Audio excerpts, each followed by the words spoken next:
Hello guys, welcome back again sa ating YouTube channel. So for today's video ay nagluluto tayo ng nilagang karning baboy. Ito guys ay kanina pa natin siya nilalaga. Meron na siyang 1 oras at nilagyan lang natin siya ng bawang at buong paminta at saka asin.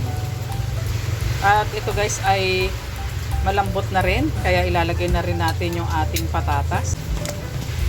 At maglalagay din tayo guys ng beef cubes, pampadagdag lasa. At ito guys ay atin siya munang tatakpan. At dito sa amin guys ay malakas pa rin ang ulan. Ayan, nagkanda traffic na dito sa amin. Gawa ng bagyong Kresing. Magandang araw kahit na ulan. God bless us all. Date guys sa ating nilalagang karning baboy. Check natin guys yung patatas kung malambot na yan. Malambot na guys. Nahati na ng ating sandok. Kaya ilalagay na natin yung ating gulay na repolyo. Masarap humigop ng sabaw ngayon guys dahil malamig ang panahon.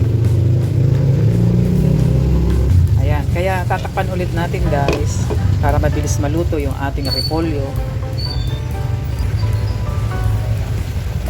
Ayan guys, kuluan na. Halu-haluin lang natin.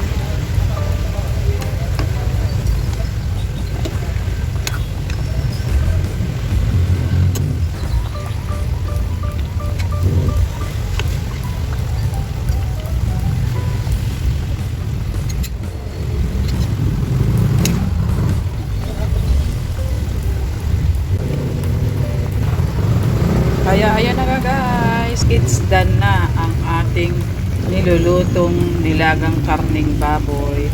Kaya thank you for watching and don't forget to subscribe. Bye bye!